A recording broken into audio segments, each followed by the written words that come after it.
I'm Stefanie Lubkowski. I'm one of the composers who is premiering a new piece on the New Gallery concert on January 27th. I'm Kevin Church, and I'm a composer. I wrote a piece for bass, clarinet, piano, percussion for the January 27th concert. I met Sarah when I was doing my master's at NEC, because she's an alum and she was involved with some projects with Lee Hyla at the time. And then I started attending the New Gallery concerts and got more and more involved with the group. And then Sarah asked me to write a piece for this season. And she specifically asked me to write for bass, clarinet, and percussion.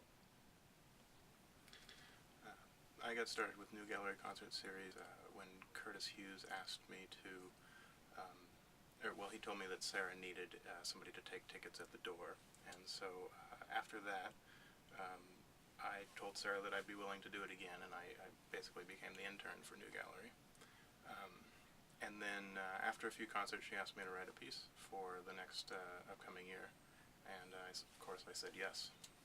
So when Sarah told me that the theme of the concert would be place, that was the first thing that I started thinking about, and I started thinking about specific places that I had been or had traveled or anything that I could base a piece off of.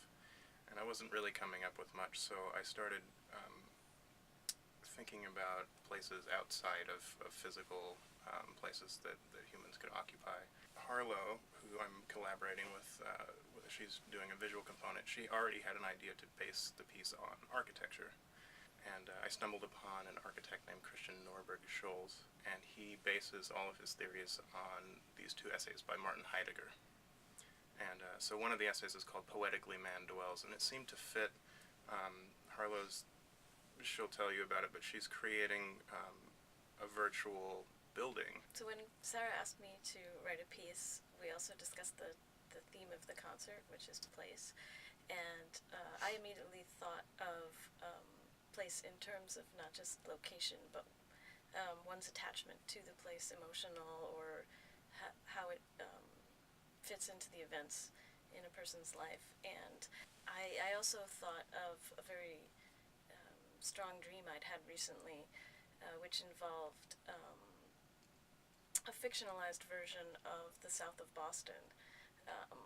And it was a very involved dream that combined a series of places that I had actually spent a lot of time in the South of Boston, and it culminated in a group of people trying to build a land bridge across the harbor, roughly in the Castle Island area, out of trash that was laying around. And it was an ultimately unsuccessful venture within the dream, but it was an incredibly vivid dream with a really strong sense of location and a strong sense of attachment to that location. And so I ended up drawing on that experience in my piece. Well, Sarah specified that instrumentation when she asked me to write a piece, but I was very excited about it because I really love the bass clarinet. I think it sounds fantastic. And I also really enjoy writing for percussion. There's a number of possibilities, and I was really excited to work with Aaron. So the use of percussion kind of related to the trash building aspect of my dream. So. The bass clarinet is my fault.